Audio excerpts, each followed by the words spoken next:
जिन हरि कथा सुनी नहीं काना, श्रवण रंध्र आई भवन समाना। नयन निसंत दर्श नहीं देखा, लोचन मोर पंख कर लेखा। ते सिर कटु तुम्बरी समतूला, जेना नमत हरि गुर पदमूला।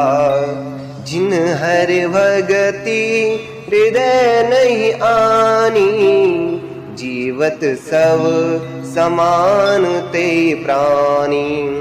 जो नहीं करई राम गुण गाना, जीह सुदादुर जीह समाना। कुलिस कठोर निठुर सोई छाती, सुनी हरि चरित ना जो हर साती।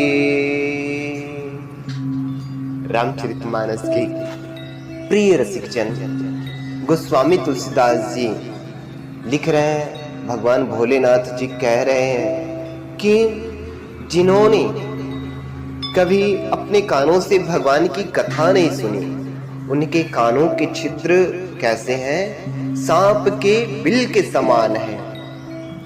जिन्होंने अपने नेत्रों से संतों के दर्शन नहीं किए, उनके वे नेत्र मोर के पंखों पर दिखने वाली नकली आंखों की गिनती में है, अर्थात नकली आंखों के समान है।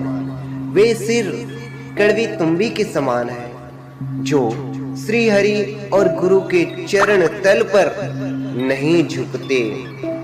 जिन्होंने भगवान की भक्ति को अपने हृदय में स्थान नहीं दिया, अर्थात जो भगवान की भक्ति नहीं करते, वे प्राणी जीते हुए ही मुर्दे के समान है।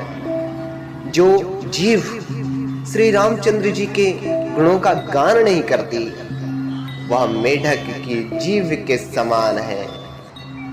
वह हृदय वज्र के समान कड़ा और निष्ठुर है, जो भगवान के चरित्र सुनकर हर्षित नहीं होता।